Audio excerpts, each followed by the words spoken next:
Hey, good morning to everybody. Happy Saturday. It's Daryl here. It is 5 a.m. here in Connecticut on the East Coast. I wasn't really going to make a video today.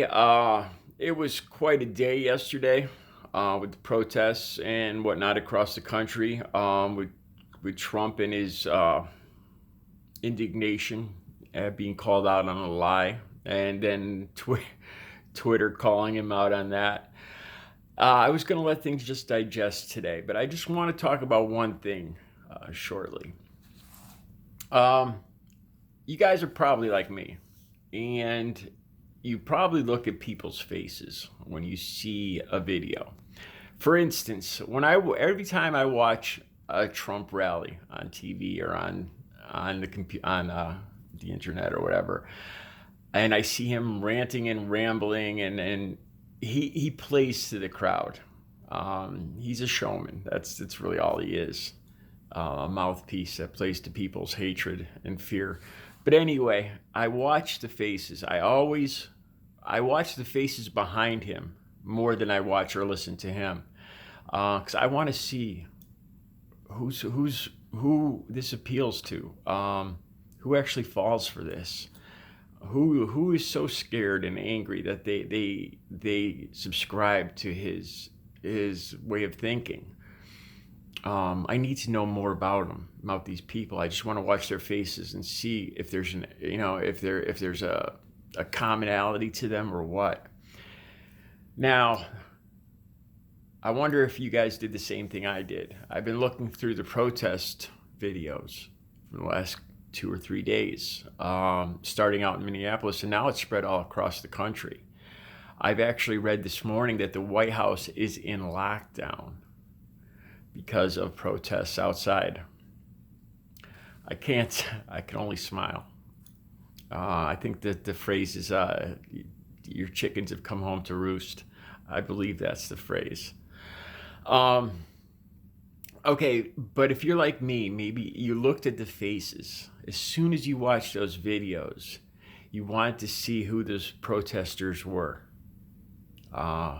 Even the people throwing stuff, the looters, the protesters, everybody. And I saw a lot of different color. I saw black people. I saw a lot of brown people. I saw a lot of red people like me, and a lot of white people. And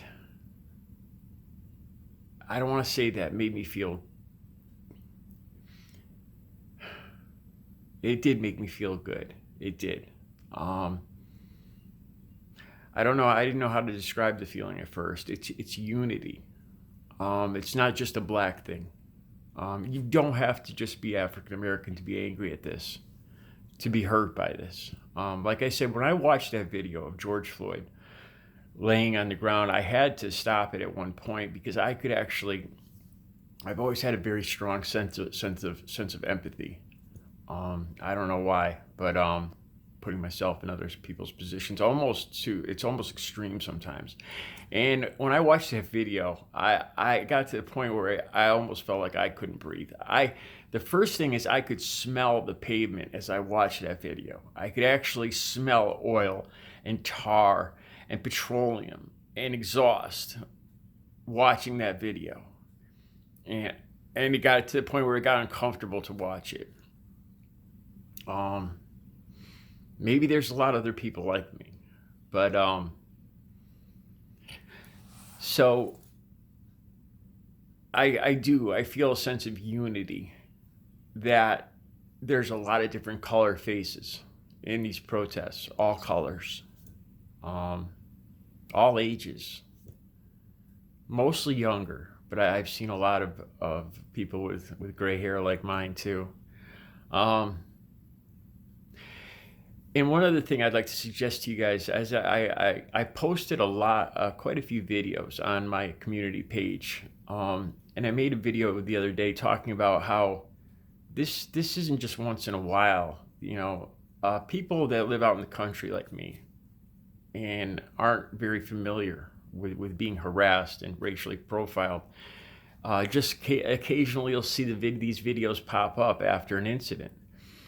But if you look through channels like Now This or a few other channels that I posted on my community page, you'll see this happens every minute of every hour of every day to people of color, to all people too. There's white people too that get this harassment for just looking different or whatever. I'm not saying all police are bad, but this happens way too often. Okay, so going on to back to the different color faces in these protests, and I started to think about it. People other than African American, like me, part white, part red. I kind of leveled it down to two different attitudes. People like me that feel a sense of unity and empathy and understand. So when I see this stuff happen to George Floyd, I think how easily tables can always turn, and it can always be, that could be me, that could be my uncle, my brother, my neighbor. It's not just because it's African Americans doesn't make it okay with me. Not at all. Just because it isn't happening to somebody that looks like me does not make it okay with me. It doesn't change anything for me just because the man's black. George Floyd was black. And I think there's two different attitudes with, let's say, white people or people other than African Americans, that they feel like me, angry at what happened, but a sense of unity with seeing the protesters and seeing all different color faces in the protesters. And then there's the other people, the people that just want this to go away, just want the protests to stop. They get angry. These people just want to steal stuff. They're just opportunists.